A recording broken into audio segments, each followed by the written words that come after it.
മക്കളെ, അപ്പോൾ നമ്മുടെ മോഡൽ എക്സാം ഇങ്ങോട്ട് അടുത്തു അല്ലേ? ഒരു 15 ദിവസങ്ങൾ മാത്രമേ ഇനി നുള്ളിപ്പെറുക്കിയാൽ കിട്ടുള്ളൂ നമുക്ക് മോഡൽ എക്സാമിന്.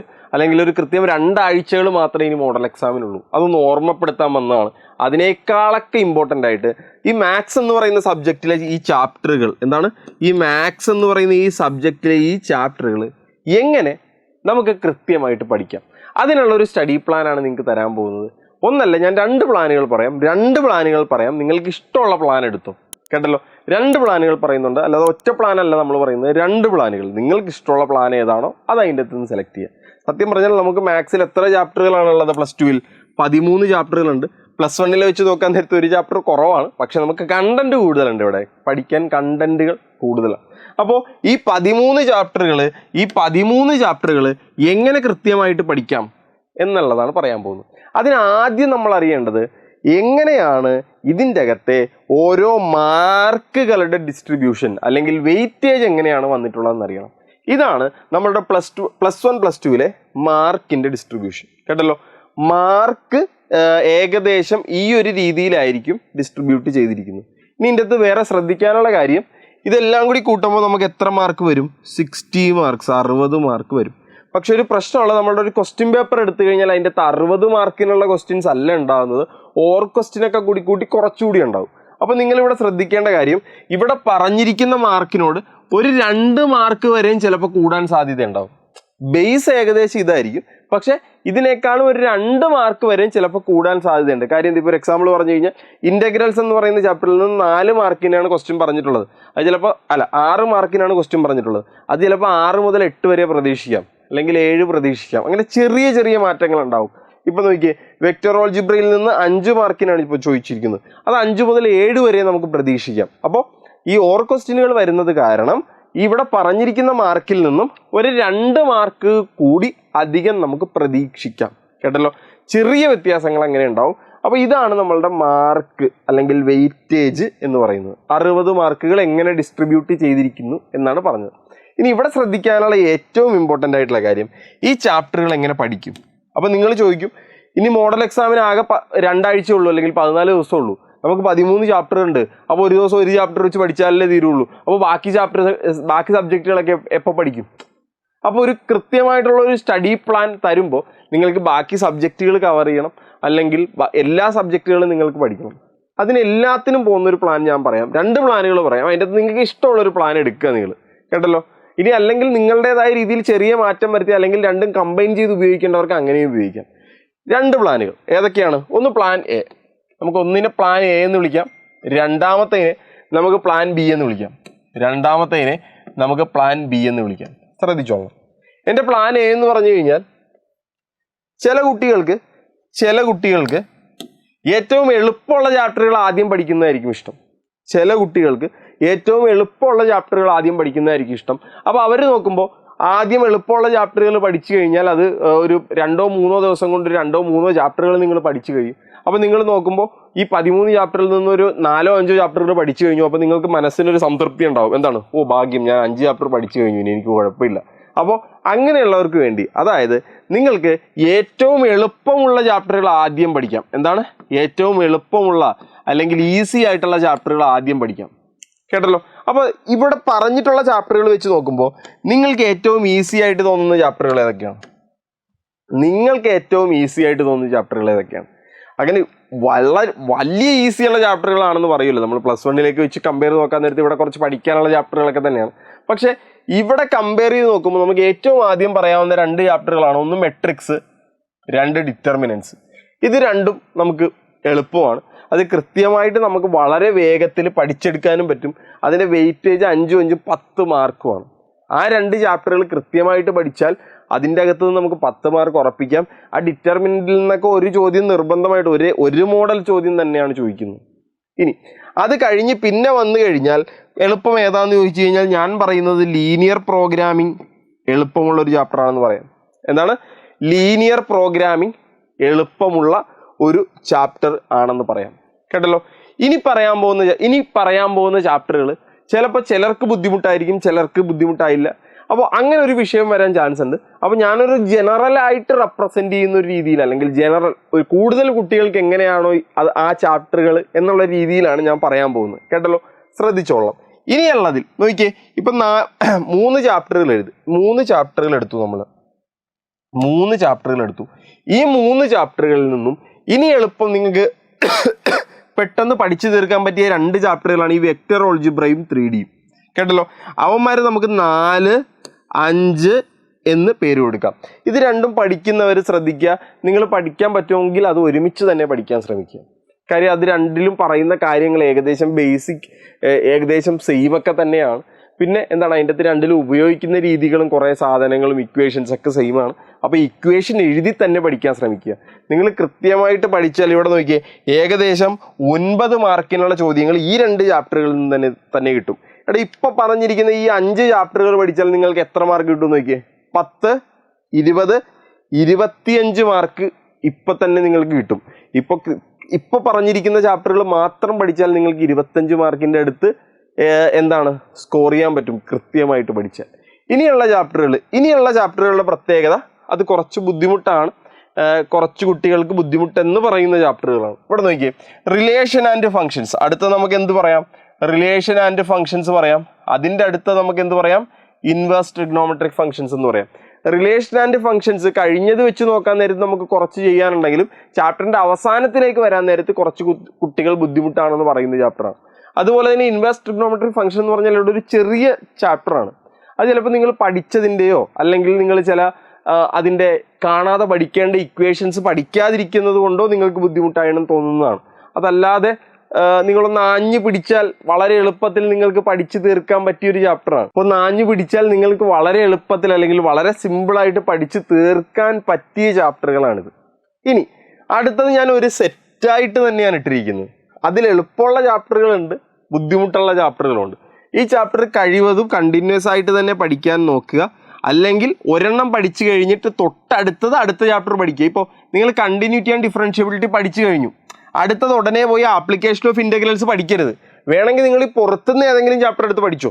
ഇപ്പോൾ കണ്ടിന്യൂറ്റി ആൻഡ് ഡിഫറൻഷ്യബിലിറ്റി പഠിച്ചു കഴിഞ്ഞ് നിങ്ങളൊരു ഗ്യാപ്പിന് വേണ്ടി ഇതിൻ്റെ പുറത്ത് കിടക്കുന്ന ഏതെങ്കിലും ഒരു ചാപ്റ്റർ പഠിച്ചു കഴിഞ്ഞോ, എന്നിട്ട് അടുത്ത 2ാമത്തെ ചാപ്റ്ററായിട്ട് ആപ്ലിക്കേഷൻ ഓഫ് ഡെറിവേറ്റീവ്സിലേക്ക് തന്നെ വരണം. എന്താണ് 2ാമത്തെ ചാപ്റ്ററായിട്ട് ആപ്ലിക്കേഷൻ ഓഫ് ഡെറിവേറ്റീവ്സിലേക്ക് തന്നെ വരണം. അപ്പോൾ നോക്ക്, ഇവിടെ എത്ര ചാപ്റ്ററായി? 7 ചാപ്റ്ററുകളായി. 7 ചാപ്റ്ററുകളായി. ഇനിയുള്ള ഈ ചാപ്റ്ററുകൾ നമുക്ക് ഇങ്ങനെ തന്നെ ഓർഡർ കൊടുക്കാം: 8, 9, 10, 11, 12. ഏറ്റവും ലാസ്റ്റ് നിങ്ങൾ എന്ത് പഠിച്ചാൽ മതി? പ്രോബബിലിറ്റി പഠിച്ചാൽ മതി. എന്താണ് ഏറ്റവും ലാസ്റ്റ് നിങ്ങൾ പ്രോബബിലിറ്റി പഠിച്ചാൽ മതി.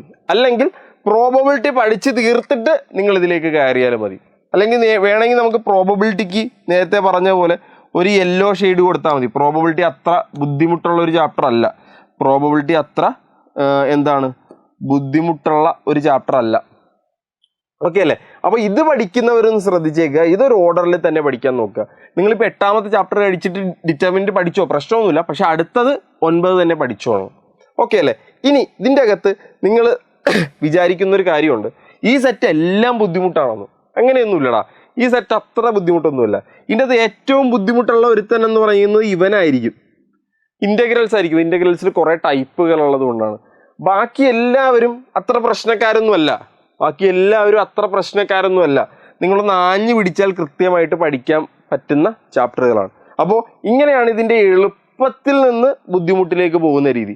അപ്പോൾ എളുപ്പമുള്ള ചാപ്റ്ററുകൾ ആദ്യം പഠിച്ചു തീർക്കുക. എളുപ്പമുള്ള ചാപ്റ്ററുകൾ ആദ്യം പഠിച്ചു തീർത്താൽ തന്നെ, ഏറ്റവും എളുപ്പമുള്ള ചാപ്റ്ററുകൾ ആദ്യം പഠിച്ചു തീർത്താൽ തന്നെ നിങ്ങൾക്ക് ഏകദേശം 30 മാർക്കിൻ്റെ അടുത്ത് എന്താണ് ഈ പറയുന്ന ബുദ്ധിമുട്ടുള്ള ചാപ്റ്ററുകൾ തൊട്ടിട്ടില്ലെങ്കിൽ പോലും നിങ്ങൾക്ക് 30 മാർക്കിൻ്റെ അടുത്ത് നിങ്ങൾ പഠിച്ചു തീർക്കാൻ പറ്റും. കേട്ടല്ലോ? ഇനി ഇതിൻ്റെ അവസാനം ഞാൻ ഒരു കാര്യം പറയാം, അതൊന്ന് കേൾക്കാൻ നിൽക്കുക, വളരെ ഇമ്പോർട്ടൻ്റ് ആണ്. അതുകൊണ്ടാണ് ഇനി 2ാമത്തെ പ്ലാൻ പറയുന്നത് ഇത്രേ ഉള്ളൂ: വെയിറ്റേജ് കൂടിയ ചാപ്റ്ററുകൾ അല്ലെങ്കിൽ മാർക്ക് കൂടിയ ചാപ്റ്ററുകൾ ആദ്യം പഠിക്കുക.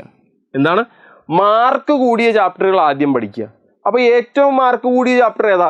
ഏറ്റവും മാർക്ക് കൂടിയ ചാപ്റ്റർ ഇൻ്റഗ്രലാണ്. അപ്പോൾ ഇൻ്റഗ്രൽ പഠിക്കുമ്പോൾ ഞാൻ നേരത്തെ പറഞ്ഞ ആ ഒരു ഫോർമാറ്റ് ഇവിടെയും ഫോളോ ചെയ്യണം. എന്താണ്? കണ്ടിന്യൂറ്റി ആൻഡ് ഡിഫറൻഷ്യബിലിറ്റി മുതൽ ഡിഫറൻഷ്യൽ ഇക്വേഷൻ വരെ ഒരുമിച്ച് പഠിക്കാൻ ശ്രമിക്കുക. എന്താണ്? കണ്ടിന്യൂറ്റി ആൻഡ് ഡിഫറൻഷ്യബിലിറ്റി മുതൽ ഡിഫറൻഷ്യൽ ഇക്വേഷൻ വരെ ഒരുമിച്ച് പഠിക്കാൻ തുടങ്ങുക. 1, 2, 3, 4, 5. ഇനി ഇവിടെ നോക്ക്, ഇനി മാർക്ക് കൂടിയ ചാപ്റ്ററുകളെ പഠിക്കാവുള്ളൂ. പിന്നെ മാർക്ക് കൂടിയ ചാപ്റ്ററുകൾ ഒന്ന് മെട്രിക്സും ഡിറ്റർമിനൻസും ആണ്. ഇത് പഠിച്ചു കഴിഞ്ഞാൽ അടുത്തത് 6ലേക്കും 7ലേക്കും പോവുക, മെട്രിക്സും ഡിറ്റർമിനന്റും. അത് പഠിച്ചു കഴിഞ്ഞാൽ അടുത്തത് വരേണ്ടത് ഇവിടെ നോക്കിക്കടാ, ലീനിയർ പ്രോഗ്രാമിംഗ് എന്ന് പറയുന്ന വളരെ എളുപ്പമുള്ളൊരു ചാപ്റ്റർ കിടപ്പുണ്ട്. നോക്ക് 8. ഓക്കെ അല്ലേ? പിന്നെ നിങ്ങൾ എന്തിലേക്ക് പോവുക? വെക്ടർ ഓൾജിബ്രയിലേക്കും 3 ഡയമെൻഷണൽ ജോമെട്രിയിലേക്കും പോവുക. ഇവർ രണ്ടുപേരെയും വേണമെങ്കിൽ നിങ്ങൾക്ക് ഒന്നായിട്ട് കൂട്ടാം. കാര്യം എന്താ? അവർ ഉദ്ദേശിക്കുന്നത് അല്ലെങ്കിൽ ചെയ്യുന്ന രീതികളും ഏകദേശം സെയിം ആണ്. പിന്നെ നിങ്ങൾ പലവരും വിട്ടുപോകുന്ന ഒരു ചാപ്റ്ററാണ് പ്രോബബിലിറ്റി. ആ പ്രോബബിലിറ്റിയിൽ നിന്ന് ചോദിക്കുന്ന ഒരു മോഡൽ ചോദ്യമാണ് ചോദിക്കുന്നത്. അത് ഒറ്റയടിക്ക് ചിലപ്പോൾ 5 മാർക്കിനും അതിൻ്റെ അകത്തുനിന്ന് തന്നെ ഡയറക്റ്റ് ആയിട്ട് ചോദിക്കാറുണ്ട്. അതൊന്ന് ശ്രദ്ധിച്ചേക്കുക. 11. പിന്നെ അവസാനത്തത് എന്താണ്? ട്രിഗ്നോമെട്രിയും ഇതും ഒരുമിച്ചായിട്ട് നിങ്ങൾക്ക് പഠിക്കാം, ഇൻവേഴ്സും. കേട്ടല്ലോ? അപ്പോൾ ഞാൻ 2 രീതികൾ പറഞ്ഞു തന്നു. 2 രീതികളിലും ആദ്യം പറഞ്ഞത് എളുപ്പത്തിൽ നിന്ന് ബുദ്ധിമുട്ടിലേക്ക് പോകാനുള്ള ഒരു രീതിയും, പിന്നെ എന്താണ് വെയിറ്റേജിൽ നിന്നും എന്താണ് ഏറ്റവും കൂടിയ വെയിറ്റേജിൽ നിന്ന് കുറഞ്ഞ വെയിറ്റേജിലേക്ക് പോകാനുള്ള രീതിയും. അതായത് ഏറ്റവും മാർക്ക് കൂടിയ ചാപ്റ്ററുകൾ ആദ്യം പഠിക്കുക. നിങ്ങളൊന്ന് ശ്രദ്ധിച്ചേ, ഏറ്റവും മാർക്ക് കൂടിയ ചാപ്റ്ററുകൾ എന്ന് പറഞ്ഞാൽ ഇവന്മാരെയാണ് ഞാൻ ആദ്യം മാർക്ക് കൂടിയ ചാപ്റ്ററുകളായിട്ട് എടുത്തെന്ന് നോക്കി വിചാരിച്ചോ. 6 4 10, 19 20, 23. ഇതും ഈ മെട്രിക്സും ഡിറ്റർമിനൻസും കൂടി പഠിച്ചാൽ 33, വെക്ടർ ഓൾജിബ്ര 2 കൂടി പഠിച്ചാൽ 43, 42. പിന്നെ ഈ ലീനിയർ പ്രോഗ്രാമിംഗ് കൂടി പഠിച്ചാൽ നിങ്ങൾക്ക് 50-ന് മേൽ മാർക്കായി. ശ്രദ്ധിച്ചേ, ഞാൻ പറയുന്ന ചാപ്റ്ററുകളൊന്നും ശ്രദ്ധിച്ചേ. നിങ്ങൾ കാൽക്കുലസ് ഇതെല്ലാം പഠിച്ചു, 6 പഠിച്ചു. അപ്പം നിങ്ങൾക്ക് എത്രയായി? 10, 20, 23 മാർക്കായി. നിങ്ങൾ മെട്രിക്സും ഡിറ്റർമിനൻസും പഠിച്ചു, 33 മാർക്കായി. പിന്നെ നിങ്ങൾ ലീനിയർ പ്രോഗ്രാമിംഗ് പഠിച്ചു, 38 മാർക്കായി. പിന്നെ നിങ്ങൾ വെക്ടർ ഓൾജിബ്ര പഠിച്ചു, വെക്ടർ ഓൾജിബ്രയും എന്താണ് ഇവനും പഠിച്ചു. ഇപ്പം നിങ്ങൾക്ക് ഏകദേശം എത്രയാണ്? 50-ൻ്റെ അടുത്ത് മാർക്കായി. നിങ്ങൾക്ക് 50-ൻ്റെ അടുത്ത് മാർക്കായി ഈ ഒരു രീതിയിൽ പഠിച്ചു കഴിഞ്ഞാൽ. കേട്ടല്ലോ? അപ്പോൾ നമ്മൾ പഠിക്കുമ്പോൾ ഇനി ഞാൻ പറയുന്ന കാര്യം ഏറ്റവും ഇമ്പോർട്ടൻ്റ് ആയിട്ടൊന്ന് ശ്രദ്ധിക്കുക. നമ്മൾ ഏറ്റവും ഇമ്പോർട്ടൻസ് കൊടുക്കുന്നത് ഫൈനൽ എക്സാമിനാണ് കേട്ടോ. ഇപ്പോഴും മോഡൽ എക്സാം വരുന്നുണ്ടെങ്കിലും ഫൈനൽ എക്സാമിനാണ് നമ്മൾ ഏറ്റവും ഇമ്പോർട്ടൻസ് കൊടുക്കുന്നത്. അപ്പോൾ നിങ്ങൾക്ക് ചിലപ്പോൾ ഈ 13 ചാപ്റ്ററുകളും പഠിച്ച് തീർക്കാൻ പറ്റിയില്ല എന്ന് വരും മോഡൽ എക്സാമിന് മുമ്പ് ഈ 13 ചാപ്റ്ററുകളും ചിലപ്പോൾ പഠിച്ച് തീർക്കാൻ പറ്റിയില്ലെന്ന് വരും. അപ്പോൾ നിങ്ങൾ എന്ത് ചെയ്യും? നിങ്ങളൊരു 10 ചാപ്റ്റർ പഠിച്ചു കഴിഞ്ഞു. 10 ചാപ്റ്റർ പഠിച്ചു കഴിഞ്ഞപ്പോൾ ഇനി ബാക്കി ഒരു 3 ചാപ്റ്റർ ഉണ്ട്. അപ്പോൾ നിങ്ങളത് അവിടുന്ന് ഇവിടുന്നൊക്കെ പഠിക്കുമോ? അല്ലെങ്കിൽ നിങ്ങളൊരു 7 ചാപ്റ്റർ പഠിച്ചു കഴിഞ്ഞു, ഇനി ഒരു 3 ദിവസം കൂടിയുണ്ട്. അപ്പോൾ നിങ്ങൾ ബാക്കിയുള്ള 7 അല്ലെങ്കിൽ 6 ചാപ്റ്ററുകൾ അവിടുന്ന് ഇവിടുന്നൊക്കെ പഠിക്കുമോ? അങ്ങനെ പഠിക്കരുത്. കാര്യം എന്താണെന്ന് വെച്ച് കഴിഞ്ഞാൽ നിങ്ങൾ മോഡൽ എക്സാമിന് വേണ്ടി പഠിക്കുന്ന ചാപ്റ്ററുകൾ കൃത്യമായിട്ടും മുഴുവനായിട്ടും പഠിക്കാൻ ശ്രമിക്കുക. കേട്ടല്ലോ? മോഡൽ എക്സാമിന് വേണ്ടി നിങ്ങൾ 5 ചാപ്റ്ററെ പഠിച്ചിട്ടുള്ളെങ്കിൽ ആ 5 ചാപ്റ്ററും കൃത്യമായിട്ട് പഠിക്കുക, മുഴുവനായിട്ട് പഠിക്കുക. അതിൻ്റെ ഗുണം എന്താണെന്ന് വെച്ച് കഴിഞ്ഞാൽ മോഡൽ എക്സാം കഴിഞ്ഞ് ഒരു ഗ്യാപ്പ് വളരെ പെട്ടെന്നായിരിക്കും സമയം പോകുന്നത്. അത് കഴിഞ്ഞ് ഉടനെ നിങ്ങളുടെ ഫൈനൽ എക്സാം വരും. അപ്പോൾ നമുക്ക് ഈ പഠിച്ച് കഴിഞ്ഞ ചാപ്റ്ററുകൾ വീണ്ടും കുത്തിയിരുന്ന് പഠിക്കാൻ സമയമില്ല. അപ്പോൾ നിങ്ങൾ പഠിക്കാൻ എടുത്ത് വെക്കുന്ന ചാപ്റ്ററുകൾ അത് കൃത്യമായിട്ട് പഠിക്കുക. ഒരു എക്സാമ്പിൾ പറഞ്ഞാൽ, നിങ്ങൾ ഈ വെക്ടർ ഓൾജിബ്ര എന്ന് പറയുന്ന ചാപ്റ്റർ പഠിക്കാൻ തുടങ്ങുവാണ്. അതിന് 5 മാർക്ക് വെയിറ്റേജ് ഉണ്ട്. ആ വെക്ടർ ഓൾജിബ്രയുടെ ഇക്വേഷൻ മാത്രം നിങ്ങളിരുന്ന് പഠിച്ചു, മോഡൽ എക്സാമിന് സെറ്റായി പോയി. നോക്കുമ്പോൾ മോഡൽ എക്സാമിന് എഴുതാൻ പറ്റി. പക്ഷേ ഒരു പ്രശ്നം എന്താണെന്ന് വെച്ച് കഴിഞ്ഞാൽ ഫൈനൽ എക്സാമിന് വരുമ്പോൾ ഇവരെ ഒന്നേന്ന് പിന്നെ നിങ്ങൾ വീണ്ടും തുടങ്ങണം, ഇക്വേഷൻ മാത്രം പഠിച്ചുകൊണ്ട് പോയി കഴിഞ്ഞാൽ. അപ്പോൾ വെക്ടർ ഓൾജിബ്ര എന്ന് പറയുന്ന ചാപ്റ്റർ നിങ്ങൾ മോഡൽ എക്സാമിന് പഠിക്കുന്നുണ്ടെങ്കിൽ അവനെ തുടക്കം മുതൽ അവസാനം വരെ കൃത്യമായിട്ട് പഠിച്ചു പോവുക. അവന് ഇപ്രാവശ്യം ചിലപ്പോൾ നിങ്ങൾക്ക് എഴുതാൻ പറ്റിയില്ല, ബുദ്ധിമുട്ടാണ്, അല്ലെങ്കിൽ എക്സാം ടഫാണെങ്കിൽ അതൊന്നും നമ്മുടെ വിഷയമല്ല. അവനെ നമ്മൾ ഫൈനൽ എക്സാമിന് വേണ്ടി സെറ്റാക്കി വെച്ചിരിക്കുകയാണ്. നമ്മൾ അവനെ സെറ്റാക്കിയിരിക്കുകയാണ് ഫൈനൽ എക്സാമിന് വേണ്ടി. കേട്ടല്ലോ? അപ്പോൾ നിങ്ങൾ മോഡൽ എക്സാമിന് വേണ്ടി പഠിക്കുന്ന എല്ലാ ചാപ്റ്ററുകളും സത്യത്തിൽ നമ്മൾ മോഡൽ എക്സാമിന് വേണ്ടിയാണോ പഠിക്കുന്നത്? അല്ല, ഫൈനൽ എക്സാമിന് വേണ്ടി. പഴുതടച്ച് പഠിക്കുക, മുഴുവനും കൃത്യമായിട്ട് പഠിക്കുക. ഒരു ചാപ്റ്ററെ പഠിക്കത്തുള്ളെങ്കിൽ ആ ഒരു ചാപ്റ്റർ കൃത്യമായിട്ട് പഠിക്കുക. ഫൈനൽ എക്സാമിന് വേണ്ടി രണ്ടാമത് പഠിക്കാൻ നമുക്ക് സമയമില്ല. കേട്ടല്ലോ? അതുകൊണ്ട് കൃത്യമായിട്ട് പഠിക്കുക. മോഡൽ എക്സാമിന് എത്ര ചാപ്റ്റർ പഠിക്കുന്നോ ആ ചാപ്റ്ററുകൾ മുഴുവനായിട്ട് പഠിക്കുക, മുഴുവനായിട്ടും കൃത്യമായിട്ടും മനസ്സിലാക്കി തന്നെ പഠിക്കുക. കേട്ടല്ലോ? ഇനി ഫൈനൽ എക്സാമിന് വരുമ്പോൾ ഇത് വീണ്ടും ഒരു തവണ കൂടി പഠിക്കില്ല നമ്മൾ. അപ്പോൾ ഈ പറഞ്ഞ കാര്യം വളരെ ഇമ്പോർട്ടൻ്റ് ആയിട്ട് മനസ്സിൽ വെക്കുക. ഇനി പറയുന്ന പോലെ നിങ്ങൾക്ക് പ്ലാൻ എയോ പ്ലാൻ ബിയോ രണ്ടും കൂടി മിക്സ് ആക്കിയോ എങ്ങനെ വേണമെങ്കിലും എടുക്കാം. പക്ഷേ പഠിക്കുന്ന ചാപ്റ്ററുകൾ കൃത്യമായിട്ട് പഠിക്കുക. ഇനി നിങ്ങൾ പ്ലാൻ എ ആണോ അല്ലെങ്കിൽ പ്ലാൻ ബി ആണോ അല്ലെങ്കിൽ ഇത് രണ്ടും കമ്പൈൻ ചെയ്ത് പ്ലാൻ എയും ബിയും ഒന്ന് കമ്പൈൻ ചെയ്താണോ നിങ്ങൾ ഉപയോഗിക്കുന്നത് എന്ന് നിങ്ങളൊന്ന് കമൻറ്റ് ചെയ്യുക. കാര്യം എന്താണെന്ന് വെച്ചാൽ നിങ്ങൾ ഏത് ഫോർമാറ്റിലാണ് പഠിച്ചു പോകുന്നത്, അല്ലെങ്കിൽ നിങ്ങൾ ഏറ്റവും കൂടുതൽ കുട്ടികൾ ഏത് രീതിയിലാണ് പഠിക്കുന്നതെന്ന് അറിയാൻ വേണ്ടിയാണ്. നിങ്ങൾ പ്ലാൻ എ ആണോ ഫോളോ ചെയ്ത് പോകുന്നത്, പ്ലാൻ ബി ആണോ ഫോളോ ചെയ്ത് പോകുന്നത് എന്നൊന്ന് കമൻറ്റ് ചെയ്യുക. അപ്പോൾ കൃത്യമായിട്ട് പഠിച്ചു തുടങ്ങുക. ഇനി നമുക്ക് സമയമില്ല. നിങ്ങൾ ഒന്നെങ്കിൽ ഏറ്റവും എളുപ്പമുള്ള ചാപ്റ്ററിൽ നിന്ന് പഠിച്ചു തുടങ്ങുക, അല്ലെങ്കിൽ ഏറ്റവും വെയിറ്റേജ് കൂടിയ ചാപ്റ്ററിൽ നിന്ന് പഠിച്ചു തുടങ്ങുക. എവിടുന്ന് പഠിച്ചു തുടങ്ങിയാലും ആ പഠിക്കുന്ന ചാപ്റ്ററുകൾ പക്കായിട്ട് സെറ്റ് ചെയ്തു പോകണം. ഓക്കെ അല്ലേ? അപ്പം തകർക്ക് മക്കൾ. ഒരു ചെറിയ കാര്യം കൂടി, ഒരു കുഞ്ഞു കാര്യം കൂടി എന്താണെന്ന് ചോദിച്ചു കഴിഞ്ഞാൽ, നിങ്ങൾക്ക് ഇപ്പോഴും ഇനി എങ്ങനെ പഠിച്ചു തുടങ്ങണം, അല്ലെങ്കിൽ ഇനി എങ്ങനെ സെറ്റാക്കണം നിങ്ങൾക്ക് ഇനിയും അറിയാൻ പറ്റുന്നില്ലെങ്കിൽ, അല്ലെങ്കിൽ നിങ്ങൾക്ക് എവിടെ നോക്കി പഠിക്കണം, അല്ലെങ്കിൽ നിങ്ങളുടെ കയ്യിൽ ഒരു പ്രോപ്പറായിട്ടൊരു നോട്ടില്ല, നിങ്ങളുടെ കയ്യിൽ ഒരു സാധനങ്ങളില്ല എങ്കിൽ നിങ്ങൾക്ക് എഡ്യൂപോർട്ടിൻ്റെ ബാച്ചിൽ ജോയിൻ ചെയ്യാം. ബാച്ച് ഫീ വീണ്ടും കുറച്ചിട്ടുണ്ടോ? നിങ്ങളൊന്ന് നോക്കി, ബാച്ച് ഫീ വീണ്ടും കുറച്ചിട്ടുണ്ട് നിങ്ങൾക്ക് +2 കുട്ടികൾക്കായിട്ട്. നമ്മൾ 2499 ആയിരുന്നു നമ്മുടെ കോഴ്സ് ഫീ പറഞ്ഞിട്ടിരുന്നത്. അത് വീണ്ടും കുറച്ച് 1799 ആക്കിയിട്ടുണ്ട് നമ്മൾ. അപ്പോൾ ആ ഒരു എന്ത് വെച്ച് നിങ്ങൾക്ക് എല്ലാ സബ്ജക്റ്റുകളും കിട്ടും, എല്ലാ ചാപ്റ്ററുകളും കിട്ടും. അതുകൂടാതെ ഇവിടെ പറഞ്ഞിട്ടുള്ള എല്ലാ കാര്യങ്ങളും, റെക്കോർഡഡ് ലൈവ് ക്ലാസ്സുകൾ, ഡെയിലി ലൈവ്സ് ആൻഡ് യൂണിറ്റ് എക്സാംസുകൾ, ഡൗട്ട് ക്ലിയറൻസ് ബൈ ടീച്ചേഴ്സ്, പിന്നെ അഡാപ്റ്റ് അല്ലെങ്കിൽ AI doubt clearance, personalised mentorship. വളരെ ഇമ്പോർട്ടൻ്റ് ആയിട്ടുള്ള കാര്യം, മെൻറ്റർ ഒരാൾ ചോദിക്കാനും പറയാനും നിങ്ങളുടെ കൂടെ തന്നെ ഉണ്ടാവും. പിന്നെ വളരെ ഇമ്പോർട്ടൻ്റ് ആയിട്ടുള്ള സബ്ജക്റ്റ് വൈസ് ക്ലബ്ബുകൾ. ഇതിനകത്ത് ഏറ്റവും ഇമ്പോർട്ടൻ്റ് ആയിട്ട് എനിക്ക് പറയാനുള്ള കാര്യങ്ങൾ, ഡെയിലി നൈറ്റ് ലൈവുകൾ ഉണ്ടാവും, നൈറ്റ് റിവിഷൻ ലൈവുകൾ ഉണ്ടാവും. നിങ്ങൾക്ക് കൃത്യമായിട്ട് പഠിച്ചു പോകാൻ അത് ഉപകാരപ്പെടും. പിന്നെ എന്താണ്, ബാച്ച് സ്റ്റാർട്ട് ചെയ്യുന്നത് നാളെയാണ്, അതായത് ഫെബ്രുവരി 3-ാം തീയതിയാണ്, അല്ലെങ്കിൽ തൊട്ടടുത്ത ദിവസമായിരിക്കും. അപ്പോൾ ചേരാൻ താല്പര്യമുള്ളവരെല്ലാവരും ചേരുക.